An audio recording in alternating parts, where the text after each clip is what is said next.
What up, everybody? I'm your host, JP, and this is my co-host, Josh. Hey, everybody. Welcome back to another episode of the FIlmBros podcast.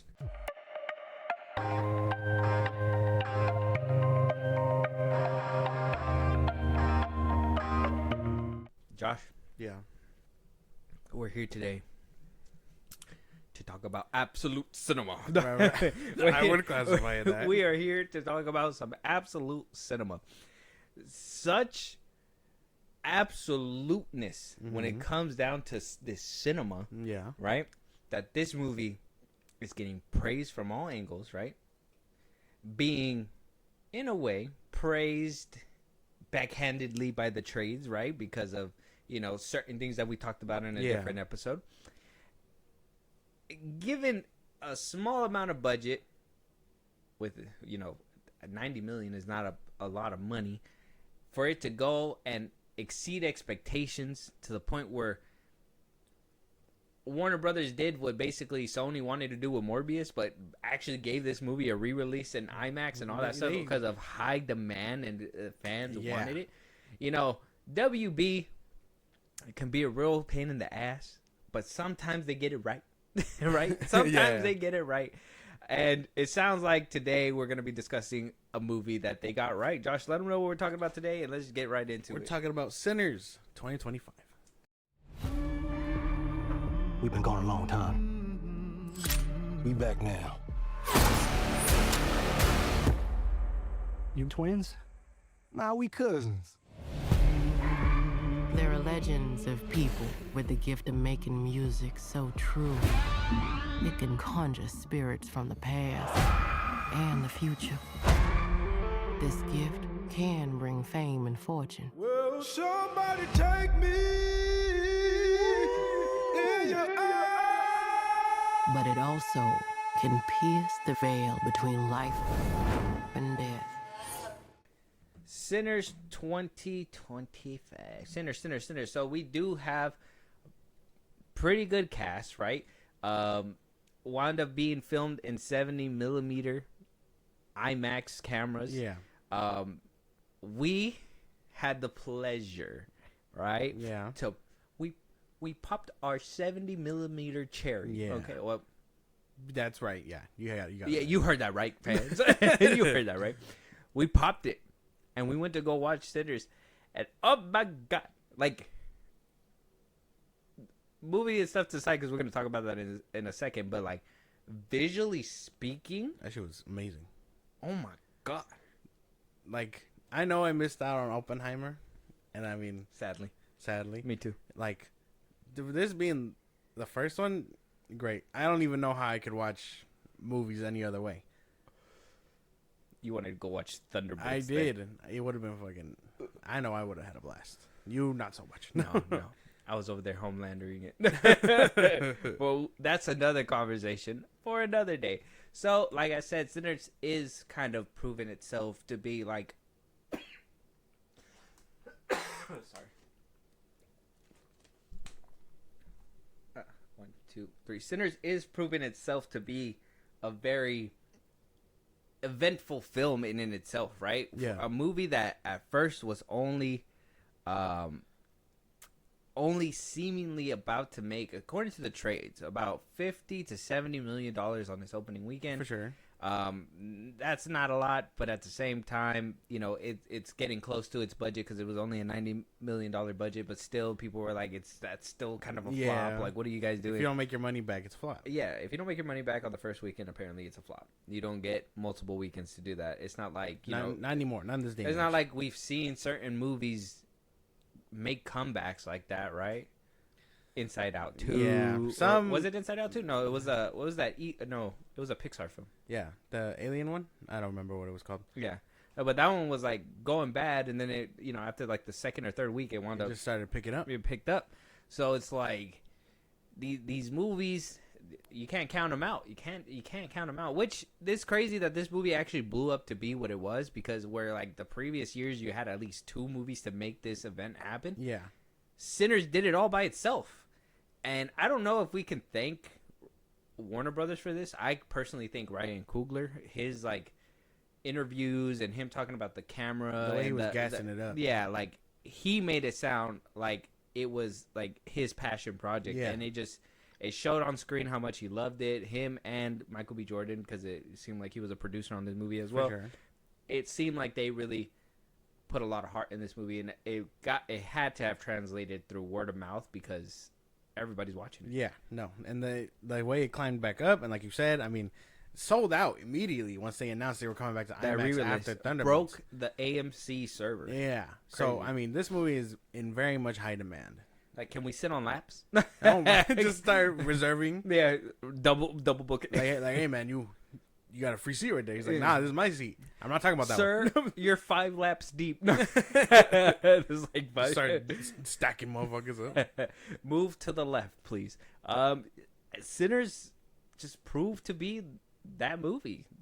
Like, a lot of people was like, you know, you had the few people that tried to downplay it. Even I was kind of sitting there, was like, you know, I'm gonna see if I could figure out something to be like, oh, this isn't the greatest movie that has came out recently. Yeah. And to be honest, even with its flaws, I don't think the flaws are big enough to even be like, this movie didn't do what it needed to do. Like, as in knock out. I thought it was great.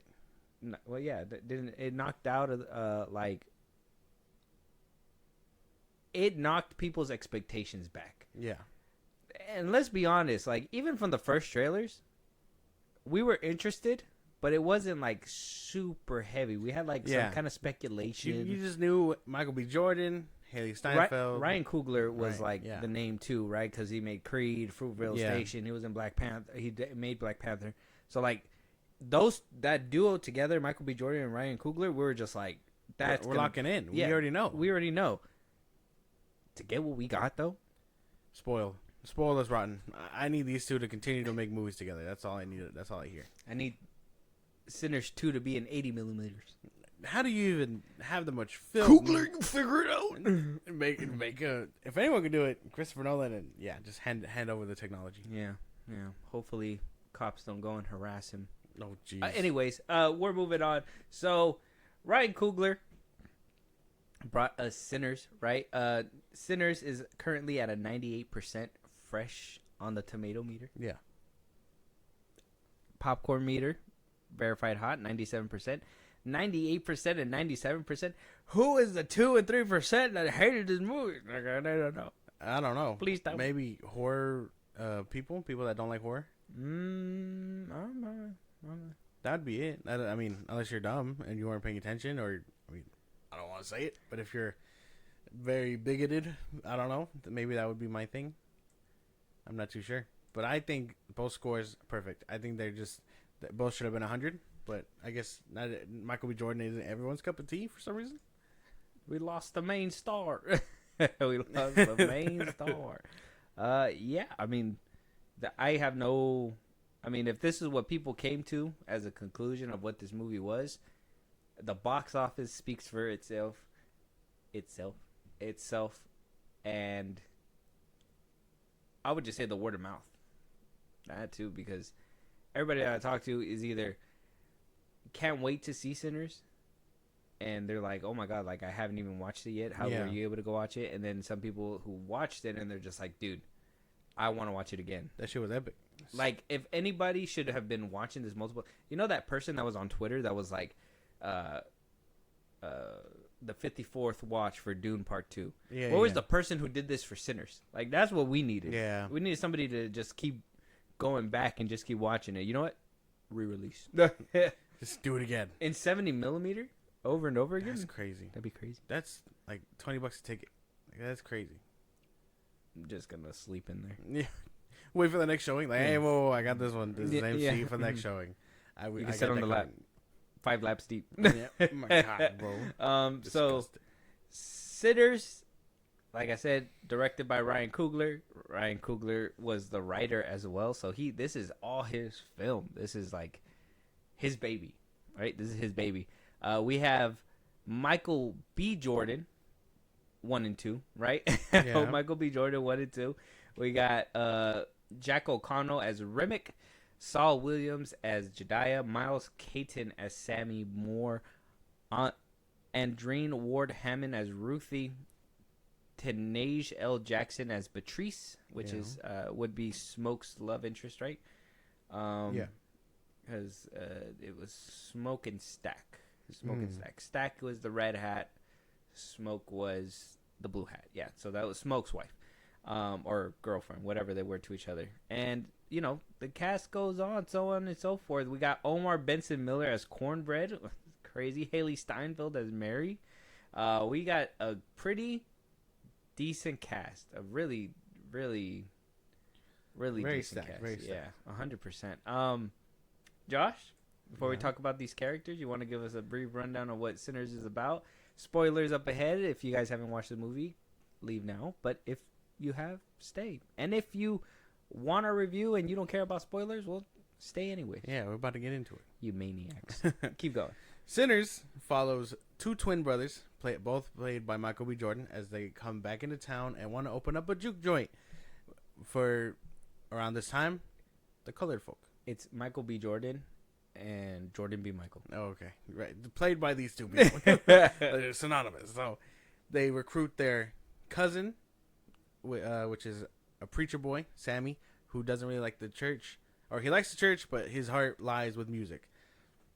They start going around town, bringing people together to open up said juke joint, clean it up, so that way the night comes and they can start celebrating and having fun together. All while that happens, Sammy performs. Music has a way of summoning the evil. We meet our bad guys, the vampires. Not too much of a spoiler, but we do see them. We see that they want Sammy for his music because he's really good. Some things play out. Some people die along the way. It's pretty good. It's a pretty good movie. That's the best way to put it. It's a pretty good movie. We're gonna get to it. We're gonna get to the rest of it. We did we did go through a few of the cast here, but character wise, everybody cooked. I mean, Michael B. Jordan as Smoke and Stack, I thought they were amazing. I think he did great. Yeah. I know a lot of people were kind of pointing out some of the parallels, the blue hat, the red hat, you know. I thought it was funny because I seen it on Twitter, and then somebody like immediately was like Bloods and Crips, and I was like, you guys are just right on the money. You know, you can't just watch the movie and pick out differences, you know. Yeah. Smoke is wearing blue. He's cold, calculated. He doesn't care about all that other stuff. Yeah. Stack is loud, rambunctious, and all that. So warm-hearted, yeah. So he's wearing red. Like, you could tell the differences within the movie, and for people to just be like Bloods and Crips, I'm just like, you guys are just so basic. I mean, I'm sure it has something to do with it. Yeah. Like, I mean, not so much like the Bloods and Crips, but like, I thought I read somewhere that he wore blue because he was swindling the Irish or something like that, and red was the Italians or something like that. Yeah, that's how they got the wine and all that stuff. Yeah, because that's what they were talking about. Yeah. Later on in the film. Yeah. So I understand that, but yeah, you're right. They dress and they go according to their personalities. I mean, even look at this picture right here. For the ones that can't listen, you can find it, but it's both of them standing right there talking to the guy. But standing there, like one looks more business, and the other one literally looks like he's wearing like a party suit almost. Mm-hmm. So I mean, they very much different. I don't know. Their parallels were very cool. I like that they both managed to watch each other's backs despite having two different tastes. It was nice.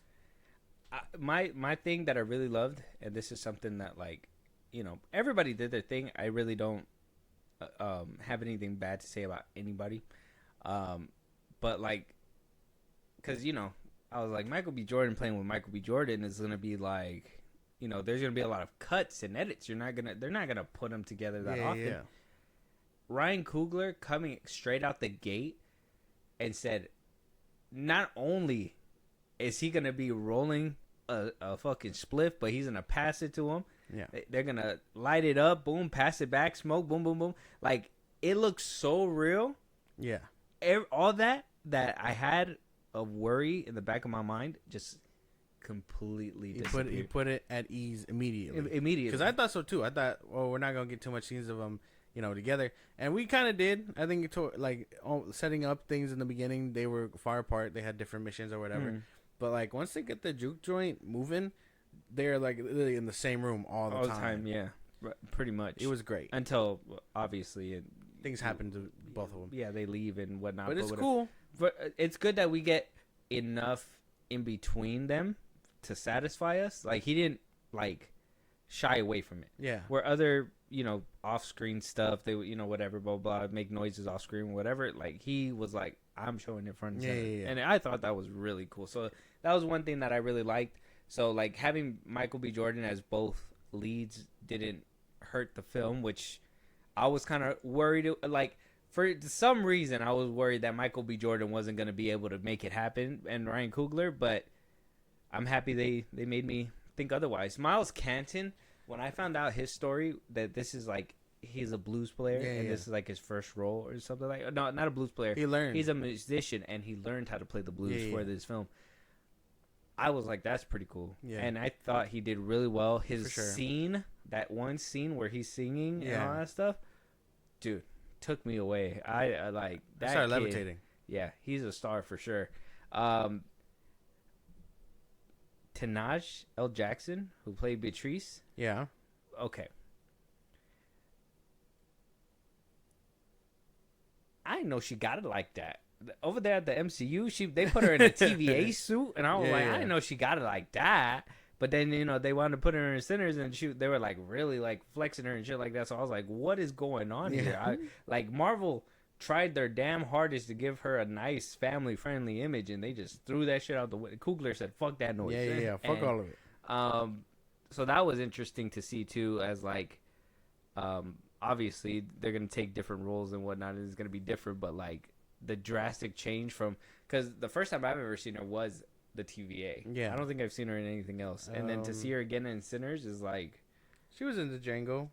The Django, okay, and I don't really remember. And No One Will Save You. That was like the most recent ones, I guess. Mm-hmm. Yeah, no. So she's been in a couple things, and then she was in Loki. Mm-hmm. And Daredevil and Wolverine. That's right. She's a TVA person. Mm-hmm. So she was great. I think, like I said, I think everybody here. She has like that cut. Yeah, that weird afro cut. So I don't know. I think everybody killed it. I have no complaints on the cast. I think every character seemed to do their thing. I like the contrast between their lives too, between Smoke and Stack. Like they very much made them twins, but they all both have their different motivations. So I mean, I thought it was great. I enjoyed this whole thing. Even the bad guys, Chef Kiss to the bad guys like Remick and his two little followers. I thought that shit was amazing.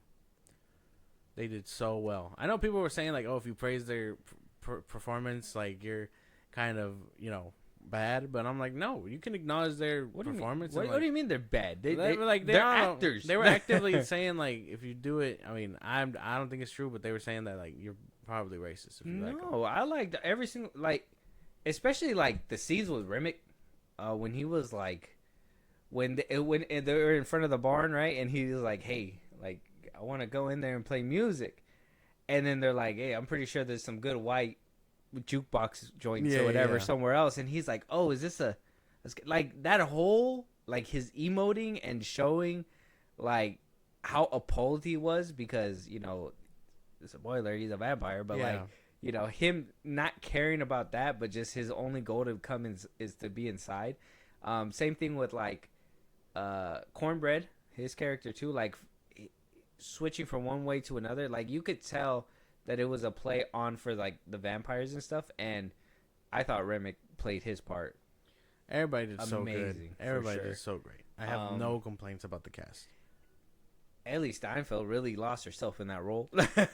She was killing it, bro. She said, "Boy, if you don't get the fuck out of my face," that shit had me. I was like, "What the fuck? She can talk like that?" The way she was talking about Gwen Stacy. Yeah, like, oh my god. I don't know. Like I said, no complaints. I think the cast did phenomenal. Everybody was like just cooking. Yeah. So character wise, we're good there. Amazing. I think we gave it enough flowers. So I guess character wise, if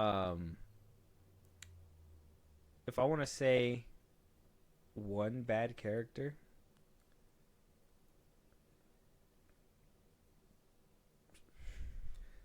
I don't really have a bad character. I mean, I know what's her name. Okay. Well, characters. Let's say the Indian tribe that was hunting Remick in the gang. I don't appreciate that they kind of showed him and had him leave. That was something that was, that'd probably lean a little to the whole like plot and stuff too. But like, at least character wise, like they kind of showed themselves, and I was like, all right, we're gonna get a little bit more of them or something, and they just kind of did away with them. So They don't. I mean, they come and go. I guess that's the only thing I didn't really care for. I thought you meant like the people that we actually follow. That's what I'm trying to think that too. Maybe but I wanted to bring up them too because it was interesting to have introduced them and then never bring them back or mention them. Perlene, I understand, is probably used as a temptation device for the kind of trouble that Preacher Boy could get into, but I don't know. I guess she would be the only one that rubbed me the wrong way too, because she was like, "I'm married," and then later on in the film, she's doing some very unmarried things. Mm-hmm. So, like, that's about it. I found her character kind of annoying, and then when she refused to eat the garlic too, I was like, "Oh, for no reason too, just to build tension." Yeah, I would think that was that kind of lands on like a story side, so I don't want to go into that because I personally think like that whole kicking somebody out because you thought he was bleeding and not actually knowing that he was bleeding was kind of weird. But like I said, we'll get to that when we get to that. But character wise, I would say that her too. I think she was kind of annoying me too. I didn't know if it was annoying me because she could sing though.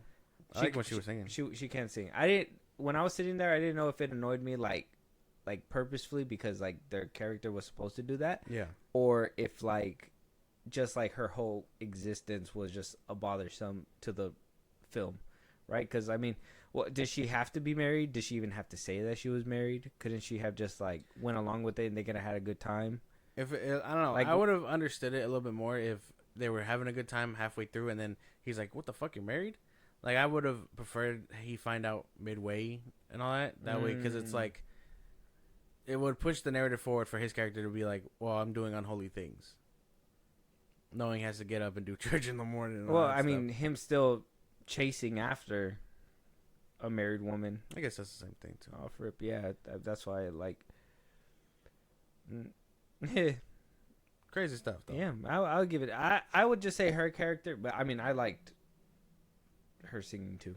I don't know. I think everybody kind of just really hit the nail, bro. Yeah. I have no beef with any of their like none of their characters. All right. World building wise, pretty good, pretty solid. I mean, the first like. What 20, 25, 30 minutes was world building, like letting you get to know the town, like the people that are there. They kind of let you know that Stack and Smoke are kind of like a name around there that they've been around. Obviously, this is during the Jim Crow era as well, so like I think that one didn't really lack so much. Like I thought it was great, and I was only like, what this movie does is try to take real stuff and make myth real, right? So like obviously the music stuff and the vampires. If that can happen, I really want to know more about this world and like what other creatures are there, you know? Like I know I hope we never get a sequel because I think this movie is perfect on its own, but like I would like to see like other creatures in this world. That'd be it. But I think it does a pretty good job at like world building, understanding what happens in this era. She did say there was other like dark entities. Yeah, or, like she's just like, well, I've never run into one myself. I'm like, how many other ones do you run into then? Right. Like you ran into the other ones, but just not the vampire. Yeah. Yeah, I have no problem with the world building at all. Cinematography and all that. Amazing. And when the aspect ratio did its thing, I was like, God damn, I know what we're in for. Right. The Fields was amazing. There was a few scenes where I was like hoping that the aspect ratio was going to change, but it seemed like only for certain occasions. And I want to go rewatch it again, and I'm hoping like the home version has the aspect ratio change. Yeah, like I hope it does that still. So I can kind of clock it a little bit more, like why? Because it seemed like there was a reason to have it, and then it eventually, like, obviously the ending makes you think like the biggest reason is for like action pieces, but no, because I think back and there's like certain scenes that are in the cornfield and stuff like they're or the cotton fields as they're driving, where it's like shows everything. You know what I mean? So like there has to be a purpose, and I feel like I gotta go rewatch it again to figure it out. Well, we'll talk about that later. But I think it was great. I think beautiful that movie. One shot, all the one shot scenes were fucking amazing, dude. He fucking got me. The dance scene with Sammy when he was singing and it went up, showed the sky. It was roof was burning. Everybody was, the different eras that were popping up as the camera was going through. That one shot scene was, and then Remick cutting to Remick. Like if we really listen, I've listened to the soundtrack. So when he's like screaming into the sky and it turns like it goes, and then it starts turning into like this evil like guitar riff as it cuts to Remick. I was like, God, like I was so in love with the soundtrack for this movie. But man, that was so fucking perfect. I was like, man, that shit was amazing. I don't know. I think he was. I'm telling you, there was like he was just cooking left and right. The cinematography was amazing. Couldn't even be mad about it. She was good. I loved it. I loved everything. I could glaze it all I want, but I don't want to give away all the scenes. I think you guys really gotta gotta watch experience the fuck out of it. Plot wise, plot. Now the vampires and all that stuff, and coming, them ultimately being after Sammy. Okay. I do have a few. There's a little beef. With the plot because I remember when I told you on the way back, because we had a long way back. Yeah. We had to go out of town in order to find this 70 millimeters, right? Pause. Worth it though. So I was like, there's I loved everything about it, but there was like certain things in the film that kind of rubbed me the wrong way. So I would say them isolating it into a barn at the very end bothers me. Why? Because I feel like we spent a lot of time introducing, like I said in the a little bit ago, that there was a lot of time in the town. I feel like if they would have put the barn or something a little bit closer to town and had like the townsfolk kind of being messed with as well as the people within the barn, I feel like we would have it would have hit a little bit harder than just secluding it to one spot and introducing us to all that and then just putting it in the back burner was a problem for me. I don't know. I kind of enjoyed that it was like that, just because I think it was very creative about how they had to stick to one place, but also it sets up the ending, so it's like it all has to go. You know what I mean? That's what I'm saying. I was hoping they were gonna buy it, and like I said, if they would have put it a little bit closer to town, it probably would have did the same job, but just would have helped kind of bring the townsfolk a little bit more strained, because it seemed like things started going a little bit faster after Stacks basically he wound up getting bit and whatnot.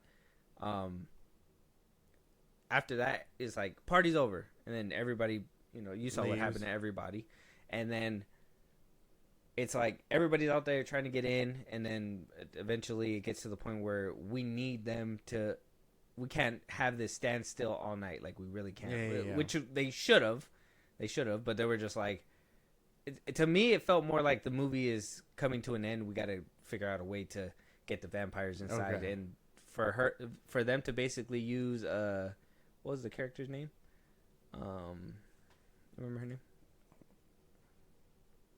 Was that Grace Chow? Yeah, Grace Chow. To use her as that scapegoat, because it's like, oh, you don't have kids. It's like, yeah, but I mean, and yeah, they could go get her or whatnot and blah blah blah. But it's like they want you. They want you too. So it's like, what are you gonna have to do? I don't know. I feel like they could have waited that whole sunrise, and it just kind of played a little too. It was still good. Especially because that aspect ratio changed around that time. As soon as she was like, "Come get me, motherfuckers!" It's like that shit just went. Yeah, and I locked in. Yeah, but then afterwards, I was like, "Why'd she do that?" Yeah, shouldn't have done that. Yeah, you so dumb bitch, wait for the sun. Goddamn it. Yeah, so my only thing, I guess, plot wise, is the coming in thing, the like being invited in. Mm-hmm. I understand the purpose is for the to give tension to the people outside and inside. Be like, if we don't step out, they can't get us, and they definitely can't step in. I understand that that's the point. My thing is, what stopped Haley Steinfeld from just inviting them in, or what stopped Stack from inviting them in? You know what I mean? Like, well, it's not their home to do so. That's one, but Haley Steinfeld's character, she was already in there once, and she was already invited in. So what? It's every single time. Like, if she were to step outside, does she turn around? Is she not able? That's to what I'm walk saying. back in? Like, they both were inside when they turned. I mean, Haley Steinfeld took a bullet to the face and then ran out the door. Yeah. So why shouldn't you just like, come on, y'all? Like, you know what I mean? Like, why didn't she say anything like that? For her to be telling other vampires to come in, I don't think that would have happened. But for her not to be able to come back in after she was already in and invited in, yeah, that's weird to me. or like Stack, Because I in like Fright Night, he didn't have to be re-invited in. He was already once. welcome. Yeah, so one time is enough. So. Yeah, that's why. That was my only thing, because I was like halfway through, I was like, well, why did they have to keep being invited in? Stack, he had 2 infiltrators in there. All they had to do was be like, come on through, especially if Stack owns half of it. You know what I mean? Or told them to like hold one hostage and force them to let us in or something. You know that would have been like, that was the only confusing part for me. Because Haley just ran out. Yeah. But it's like, if you know you can't die, why would you run? Yeah. She took a whole bullet to the face and was just like, I'll be back. Don't worry about it. I'll be back. She hauled ass out the door. That was probably my only thing. Other than that, I mean, I understand the villain. I understand like everything that was meant to go on. I know you mentioned the Indian people. That was a problem for me. I For them don't to know. introduce them and throw them to the side, that was an issue. My for whole me. theory with that, I mean, it probably would have been nice to see, but my whole theory was that is that they're also very like music heavy, and so, but also a lot more spiritual than what we saw with Smoke and Stack and Preacher Boy. I kind of feel like there's an extended cut out there where like they show you what was happening between Remick and the Indians. I'm pretty sure, or like deleted scene or something. They should probably if they put a director's cut out, I think they should probably put that in the film so you kind of know what led Remick to that spot. Yeah. For them to just be like, oh, he's there, and then he kind of popped up instead of giving us like where he came from and stuff like that. Like, did he have a crew? Did he lose that crew? Yeah. Was he solo the whole time? Did he barely hatch the plan after hundreds of thousands of years? Like, maybe I can build a team. You know what I mean? I don't know if that's the case. I mean, I'm pretty sure he only found out because remember, he only showed up to basically not only get an army but protect them. He was giving them false promises and be like, this will help you for the people that are coming because it was a Klansman who sold you this property and they were coming for y'all in the morning. That was one of his things. So he was trying to do two birds with one stone by giving them a false thing. So not only would he get the music, but I guess it would also be like, I get my thing, you get your thing, you get to party forever. I guess. Because remember, he only found out once he bit into the actual 2 Klansmen. Oh, that's right. That's right. Yeah.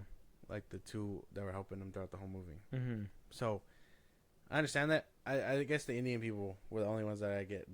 But I don't think. I mean, spoiler for the ending. I mean, shit, man. I don't know if he did, bro. Smoke? No. The Remick. He kind of got engulfed, and That's why he went up like in smoke, like actually.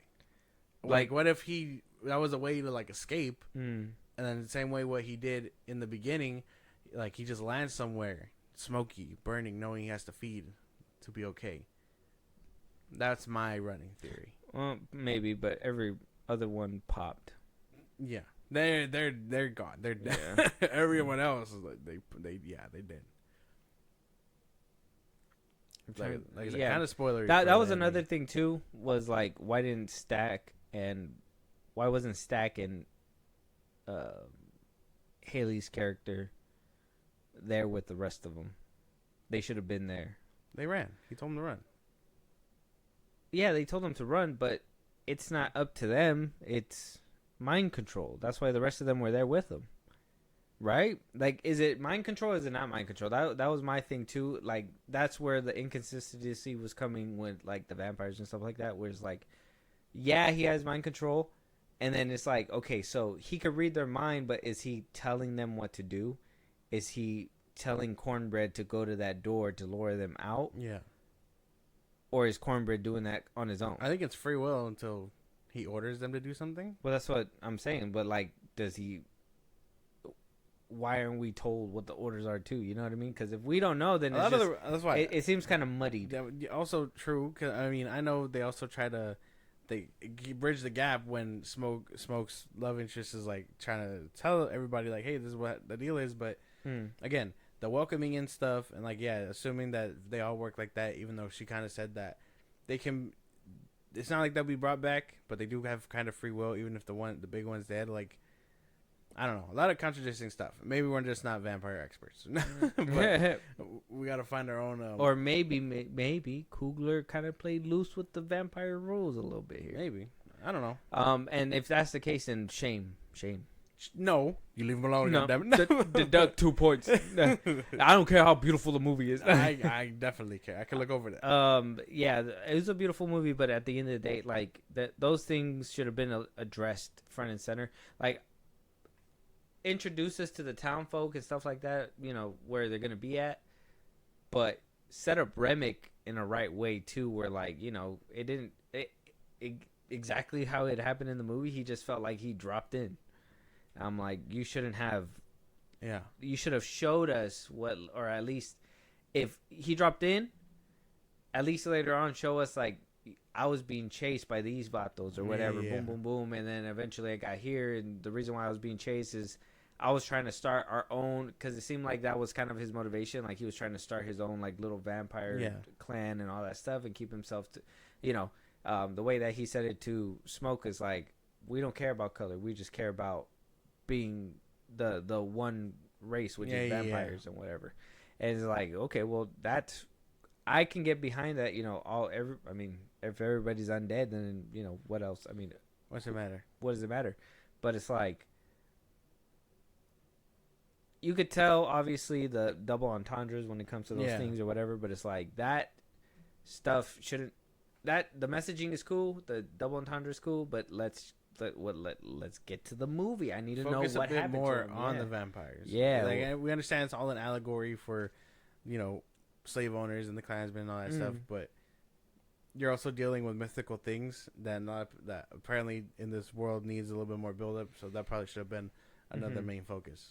Yeah, and this movie was already like 2 hours, so I mean it was long already, but like to have added that, but that's what I'm saying. Like if they would have added those things, they could have possibly taken out maybe like Stack shooting that guy who was trying to steal from his truck. Yeah, Smoke like that. It could have been condensed a little bit, right? It didn't have to be probably that major and but you could tell like they were setting up the party and all that stuff. But like I said, that still kind of takes away from me, because it would have been better if the whole town was kind of like a part of it towards the end. You know what I mean? And then like there's the big party barn at the very end where everybody had it, and maybe the clan that kind of has control over it or something in a way, or kind of like with the whole barn thing, and it could still end the way that it needed to end, but just like I said, have the townspeople involved, and then eventually seclude it to just being the brothers at the barn by the third act or so, right? So like it didn't feel so rushed, but I don't know. Like I'm just going off what I saw, but that's just He's a hater. No, I'm not a hater. There's just like it felt minor stuff that I think you can look over. No, because I think not knowing what the vampires can and cannot do is a problem. I think you should make it clear the rules so you know what you're playing with. Well, you know how to kill them, so I guess that's all that matters. Well, I mean, yeah, but then again, it's like I said, that one scene where they kick dude out. It's like, really, like you couldn't tell it was wine and not blood, like that. They just assumed, man. When you're in survival mode, you're gonna assume a lot of things. You making assumptions though, but that's what they say. They're afraid. Of course, they're gonna kick out. They're gonna they're trying to watch their own backs right now. they got an innocent man killed, but they're looking out for themselves. Yeah, man, and he was begging for dear life, bro. And then Cornbread just ran up and go. How to let him go? How to let him go? That's it. Crazy work. But yeah, there wasn't a ton of fight scenes in this one, right? There was just like, well, what we did get was amazing. Yeah, I think everything worked out great. I love the one thing, a little bit of a letdown, and you kind of brought it up too, because in the trailer, they kind of showed that scene with him and Tommy. We thought it was gonna be, different people on the other side of that, but it turned out to be something else. Yeah. So I mean, a little bit of a bait and switch, but I mean, still visually amazing. I just wish it was something else, but that's about it. I mean, nothing too crazy there. I don't know. I like all around. I think this movie was pretty fucking. Out of all the cast, who was the standout for you? The standout.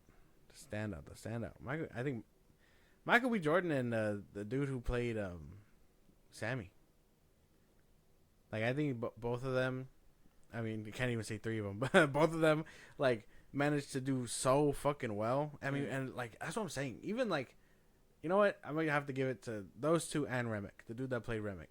I think all three of them just, their chemistry on screen, they were all, like, giving it their A game. It was fucking insane. I think, that's the thing. I think everybody did.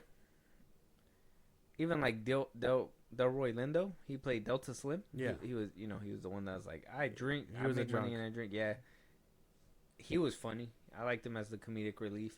Kind of a cheap cop-out the way they kind of did him. Yeah. And I didn't appreciate that either. He knew what he was doing, that's all. Yeah. I don't know. I kind of liked everything that was going on. And then the fight, like, when he's, like, with the guitar, mostly. And he was like, he couldn't even give it up at the end. I was like, damn, he didn't learn.